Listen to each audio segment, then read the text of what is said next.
शराब का भी मंत्री तो ही बनेगा और हज का मंत्री भी तो ही बनेगा। मुसलमानों का कभी नेता वो था ही नहीं।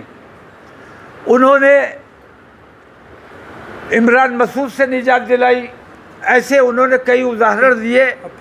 उसमें आज़म खां का भी नाम लिया गया, उसमें अतीक और अशरफ, यानी उन्होंने मंच पर खड़े होकर एतराफ़ जुर्म किया कि हमने ये अपराध किया कि अतीक अशरफ को खुलेआम मरवाने का काम किया।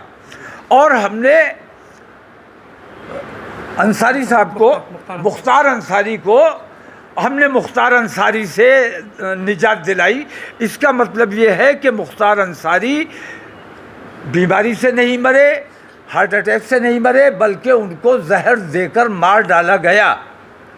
और मंच से खड़े होकर जो एतराफ़ जुर्म कर रहा है, इक़बाल जुर्म कर रहा है, उसके ऊपर ना चुनाव आयोग ने कोई संज्ञान लिया, ना ही सुप्रीम कोर्ट ने कोई संज्ञान लिया।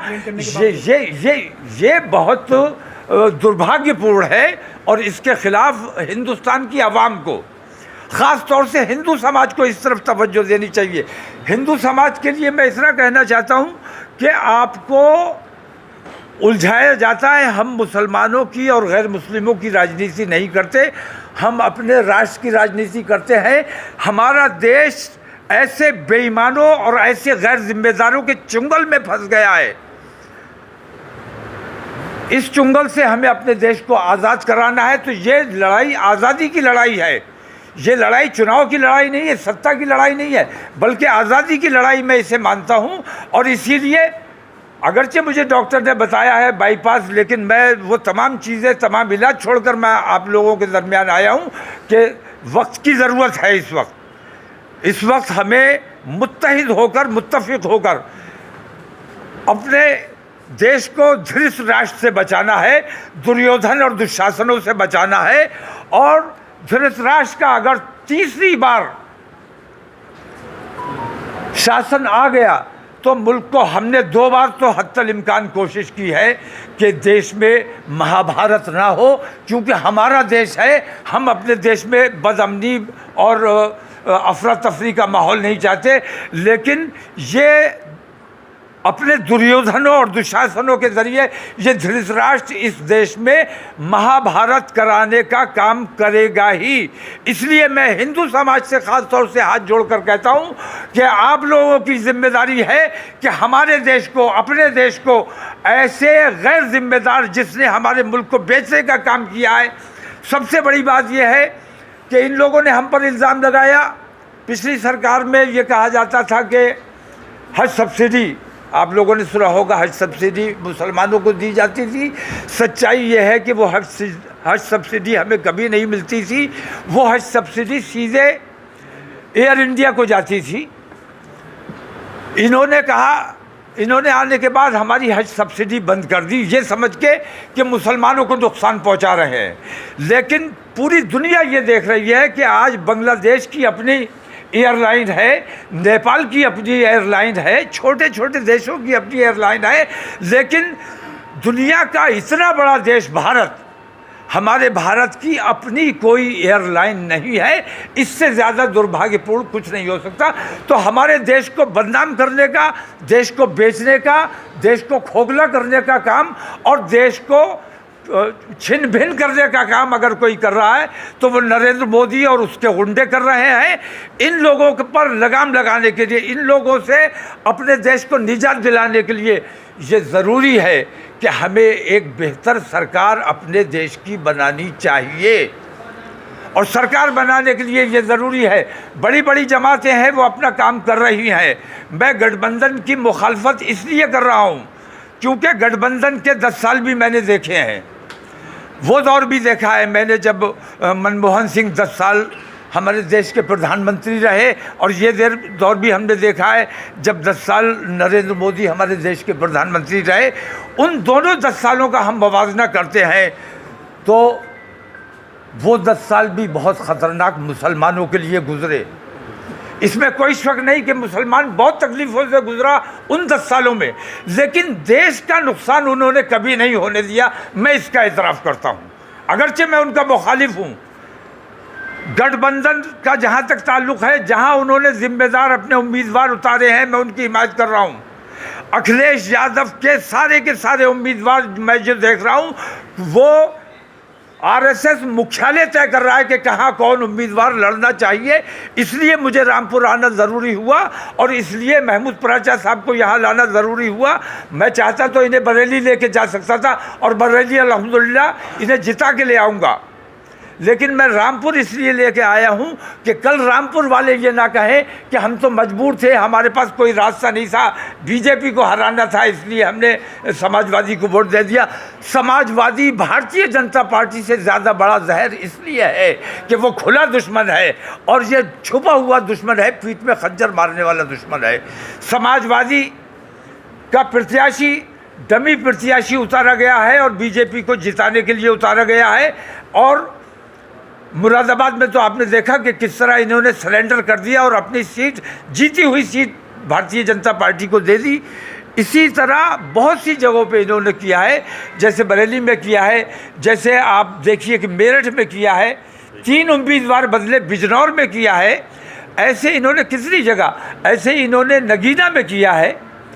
तो बहुत सी जगहों पे इन्होंने गठबंधन को नुकसान पहुंचाने के लिए, गठबंधन की शह पर, आरएसएस की शह पर यह गठबंधन में शामिल हुए हैं अखिलेश यादव। इसलिए अखिलेश यादव के जितने भी उम्मीदवार हैं उनकी मुखालफत की जाना देश हित में है। राष्ट्र नहीं बनने देना चाहते। हम अपने देश के लोकतंत्र से, अपने देश के संविधान से मोहब्बत करते हैं और अपने देश की एकता और अखंडता को बनाए रखना चाहते हैं। हमारे साथ मेरा मसला ये है कि जब तक मैं मुसलमानों की बात करता हूँ, भारतीय जनता पार्टी को बहुत अच्छा लगता है, भारतीय जनता पार्टी खुश होती है, लेकिन जब मैं बाकी दबे कुचले लोगों की बात करता हूँ, SC ST OBC की बात करता हूँ, तब उन्हें तकलीफ़ होती है। 2010 में जो बरेली के दंगे का आपने जिक्र सुना होगा, उस वक्त मेरी पार्टी से बहुत तेज़ी से हिंदू समाज के लोग जुड़ रहे थे और दबे कुचले तबके के लोग जुड़ रहे थे। तब उनको मुझसे अलहदा करने के लिए मुनज़्ज़म साजिश रच के दंगा कराया गया था और अगर 2010 ना हुआ होता तो 2012 में वहाँ का जो MLA है वो किसी भी हालत में चुनाव नहीं जीतता। तो मैं कहना ये चाहता हूँ कि जब जब मैंने गैर मुस्लिम समाज को अपने साथ लेने की कोशिश की है, तब तब भारतीय जनता पार्टी को तकलीफ़ हुई है और उन्होंने मेरे खिलाफ़ साजिशें रची हैं और मेरे ऊपर झूठे मुकदमात और तमाम पुलिस और ये तमाम काम किए जाते हैं।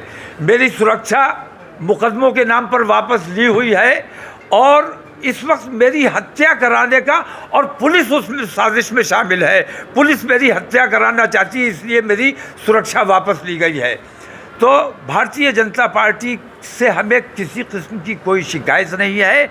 हमें शिकायत उन अपनों से है जो हमारे दोस्त बन के हमारे साथ गद्दारी करते हैं और हमारी पीठ में छुरा भोंकने का काम करते हैं। जैसे मैं कहता हूँ, रामपुर में डमी उम्मीदवार, जब आज़म खान ने कहा कि आप लड़िए, आज़म खान ने अपने आप से ज़्यादा भरोसा किया अखिलेश यादव पे कि आप लड़िए मेरे बजाय, लेकिन उस शख्स को आज़म खान पर भरोसा नहीं था। उसने सोचा कि आज़म खान कहीं मुझे रामपुर में मरवा ना दे, रामपुर में हरवा ना दे, इसलिए वो खुद नहीं आए बल्कि डमी कैंडिडेट उतार दिए ताकि भारतीय जनता पार्टी आसानी से जीत जाए। भारतीय जनता पार्टी को हराना और अखिलेश यादव की इन मुनज़्ज़म साजिशों को नाकाम करना, आरएसएस की साजिशों को नाकाम करना, ये अहले रामपुर की जिम्मेदारी है। मैं हिंदुओं की बात नहीं करता, मैं मुसलमानों की बात नहीं करता, मैं अहले रामपुर की बात कर रहा हूँ कि अगर रामपुर में वाकई गंगा जमनी तहजीब का माहौल बनाए रखना है तो महमूद पराचा से ज़्यादा बेहतर उम्मीदवार कोई दूसरा आप लोगों रामपुर को नहीं मिल सकता। मौलवी साहब, आपने कहा कि देश को धृतराष्ट्र से बचाना है, तो धृतराष्ट्र कौन है? धृतराष्ट्र आपको नहीं पता है? धृतराष्ट्र वो राजा है जो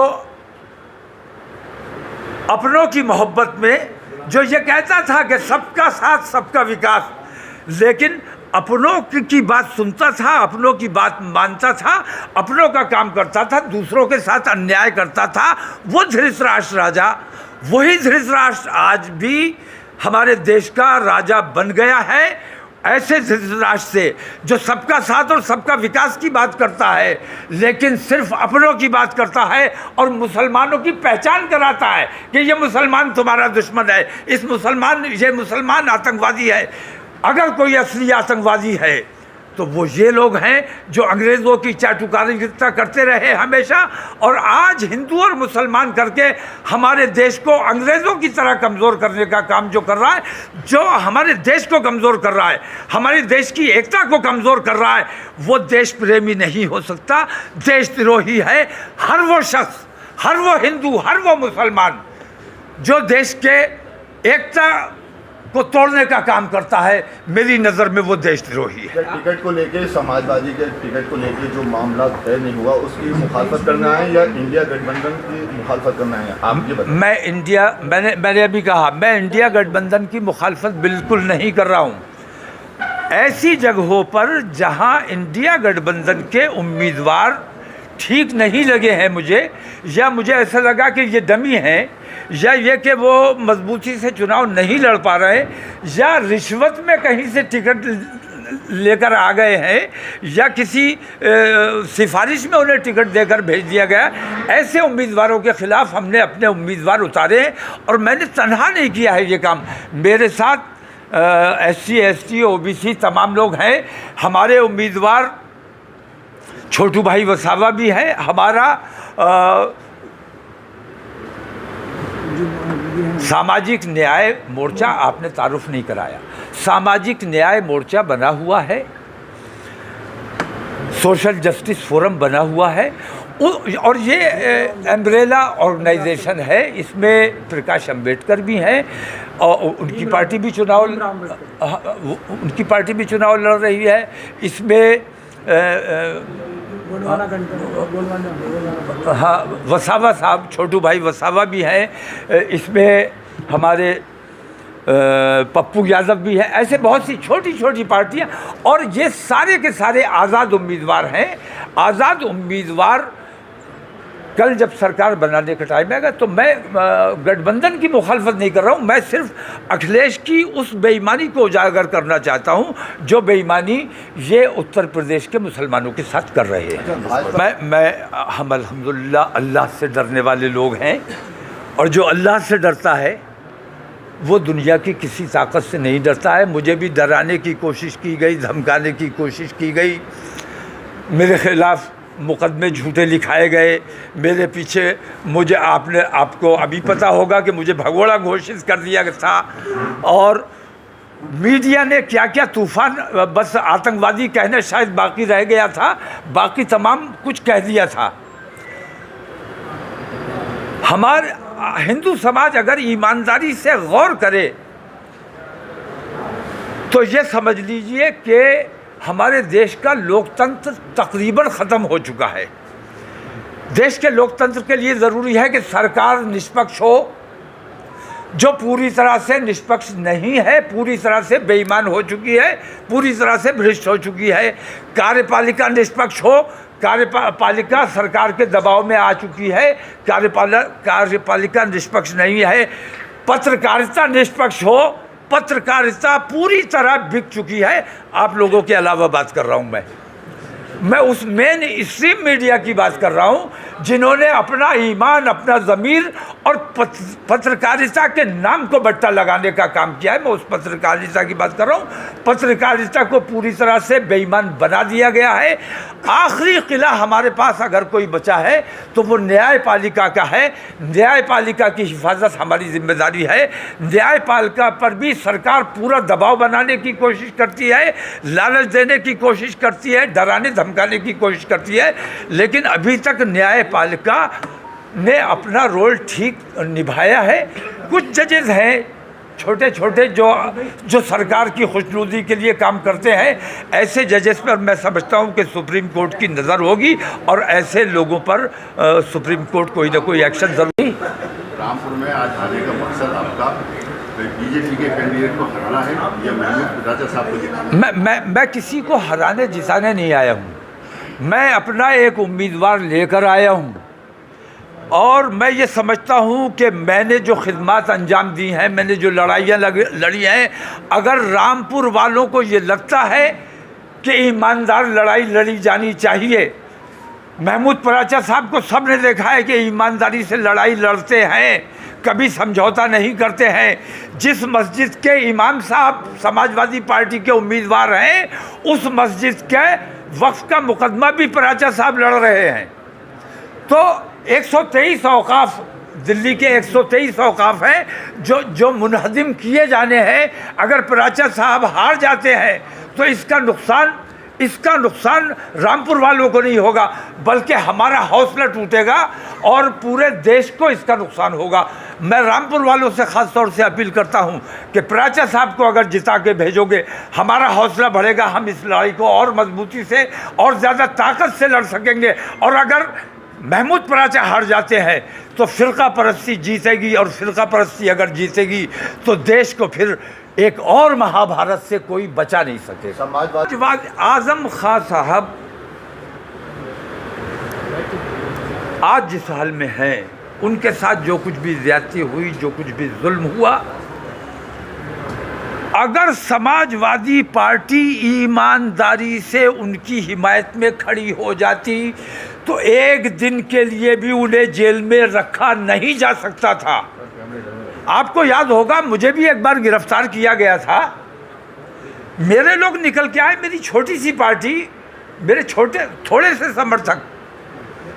से समर्थक सड़कों पर आए, एहतजाज किया और उन्होंने गलत को गलत कहा और मनवा लिया।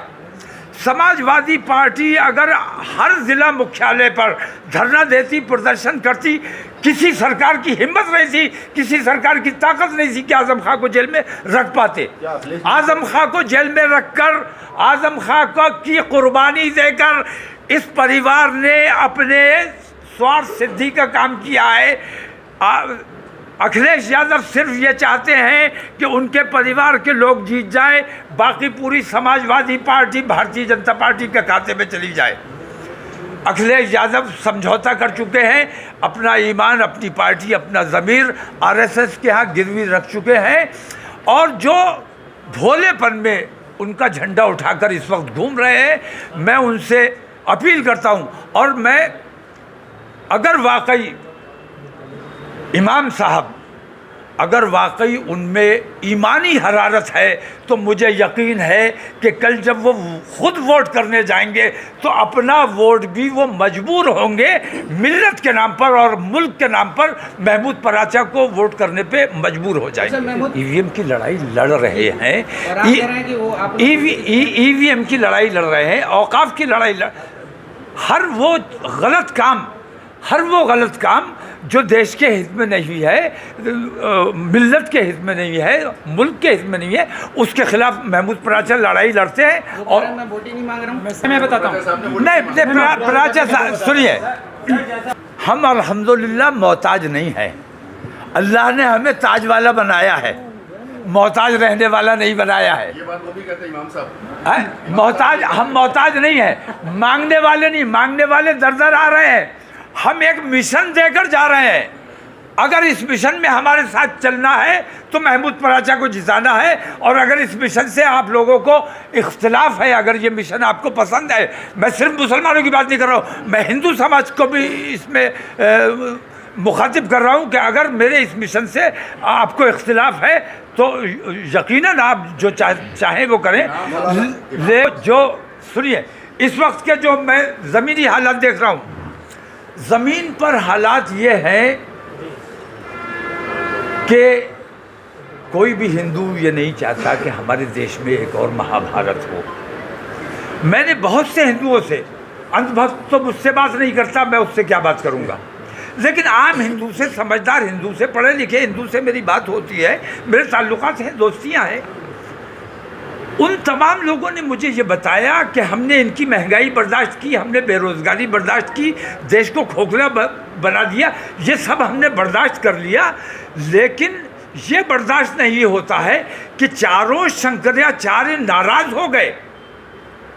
प्राण प्रतिष्ठा के नाम पर आप रामलला को तन्हा गोद में लेकर जाते हैं, प्राण प्रतिष्ठा करते हैं। ये हिंदू समाज के मुंह पर जूता मारने का काम नरेंद्र मोदी ने किया है और इसका बदला हिंदू समाज आने वाले चुनाव में लेने वाला है। मैं दावे से कहता हूँ मुसलमान तन्हा इन्हें हरा ही नहीं सकता। हिंदू समाज जब इनके खिलाफ खड़ा होगा, और आज मैं देख रहा हूँ कि हिंदू समाज को राम के नाम पर इन्होंने जो घपला किया है, जो गोलमाल किया है, जो बेईमानी की है, हिंदू समाज में उसको लेकर बहुत ज़्यादा तकलीफ़ है और उस तकलीफ़ का इजहार इस चुनाव में होने वाला है। उसका क्या होगा, उसका क्या 400 के पार अगर राजा साहब के बकौल अगर मशीनों से चुनाव जीत रहे हैं तो 400 के पार क्या है, तो पूरी पार्लियामेंट पे तन्हा कब्जा कर सकते हैं।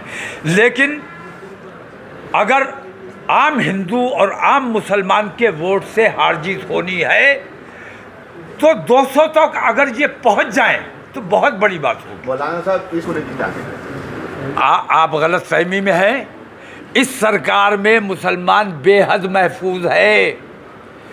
इस सरकार से पिछली सरकार ज़रा याद करिए, उत्तर प्रदेश में अखिलेश यादव की सरकार आप भूल गए? अभी कितने दिन पहले की बात है, 100 से ज़्यादा दंगे हुए थे, आपको याद है? रोज़ाना इनकाउंटर हमारे बच्चों के हो रहे थे, रोज़ाना हमारे बच्चों को गिरफ्तार किया जा रहा था, रोज़ाना लूट खसोट की जा रही थी, रोज़ाना लिंचिंग की जा रही थी। अखलाक किसके दौर में मारे गए?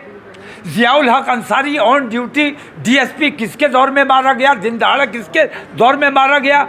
मैं कहता हूँ कातिल को सज़ा जब तक नहीं मिलेगी, ज़ियाउल हक अंसारी को मुआवजा दे दो, लेकिन मुआवजा सज़ा नहीं है। कातिल को जब तक सज़ा नहीं मिलेगी कत्ल होता रहेगा। चोरी की जब तक सज़ा चोर को नहीं दी जाएगी, चोरी होने का अंदेशा बना। सर, आप बार-बार अखिलेश यादव पर सवाल उठा रहे हैं। सर, आजम खान साहब के जो केस चल रहे थे वो तो कोर्ट में चल रहे थे, पुलिस ने तो यूपी पुलिस ने तो उन्हें गिरफ्तार किया नहीं कभी। भाई उन्होंने खुद ही सरेंडर किया, वो पहले जेल में रहे और अब कोर्ट ने फैसला दिया, तो इसमें अखिलेश यादव क्या कर सकते हैं? इसमें जो कोर्ट में मामला अखिलेश यादव कुछ नहीं कर सकते। अखिलेश यादव धरना तो दे सकते थे। तो सर कोर्ट क्या करते? अरे भाई इतनी बड़ी पार्टी है, इतनी बड़ी पार्टी है आपकी, आपने कोई एहतजाज किया, कहीं मुख्यालय पे धरना दिया? सर, धरना प्रदर्शन से क्या कोर्ट पे असर पड़ता है? मैं ये कहता हूँ आपको करना, झूठा मुकदमा मुझ पर लिखा जा रहा है। एहतजाज किया जाना चाहिए, बेईमानी हो रही है, एहतजाज किया जाना चाहिए, कोई सुनवाई हो या ना हो। नहीं, ये गलत बात है। आपने बताया कि उनको आज़म खां, मैं ये समझता हूँ कि जेल में क्या और जेल के बाहर क्या, इस सरकार में सुरक्षित कोई नज़र नहीं आ रहा है मुझे। और हिंदुओं की कितनी अमवात हुई है, कितने हिंदुओं के इनकाउंटर हुए हैं, वो ये गोदी मीडिया नहीं दिखाता है। वो सिर्फ हाईलाइट उन चीज़ों को करता है जिससे ये दिखे, ये नज़र आए कि मुसलमानों के साथ। जरा एक बात मुकम्मल हो जाए, शासन काल में मुसलमान इसलिए सुरक्षित है कि 2014 से पहले आप याद करो कि रोज़ाना बम ब्लास्ट होता था, रोज़ाना आतंकवाद होता था, मंदिरों पर बम मारे जाते थे, मस्जिदों पर बम मारे जाते थे और मुसलमान गिरफ्तार किए जाते थे, मुसलमान पकड़े जाते थे, रोज़ाना दंगे होते थे। वो सारे दंगे, वो सारे बम ब्लास्ट, अब भाई सुनते हो कि नहीं सुनते हो? वो सारे दंगे, वो सारे बम ब्लास्ट जब से इनकी सरकार आई है तब से कहाँ चले गए? अच्छा भाई साहब, ये महाभारत जो दंगाई थे वो आज सत्ता में बैठे हुए हैं, इसलिए दंगा नहीं हो रहा है। और जो बम ब्लास्ट करने वाले थे वो सत्ता में बैठे हैं, इसलिए बम ब्लास्ट नहीं हो रहा है। कि जांच क्यों नहीं करवाते? पुलवामा की जांच करवाइए। आज भी सतपाल मलिक तो कहते कहते थक गए, उनके ऊपर ईडी के छापा डाल दो, उन पर सीआईडी भेज दो, कोई फर्क नहीं पड़ता है। जो भी सच्चाई की आवाज़ उठाएगा उसकी आवाज़ को दबाने की कोशिश की जाएगी। महाभारत कब शुरू होगी? जो आप कह रहे हैं महाभारत कब? महाभारत हम अपने देश में किसी भी कीमत पर महाभारत नहीं होने देना चाहते। महाभारत शुरू होने वाली है। अब आप लोगों को बात ज़बरदस्ती करनी है, अपने अल्फाज मेरे मुंह से निकलवाने हैं।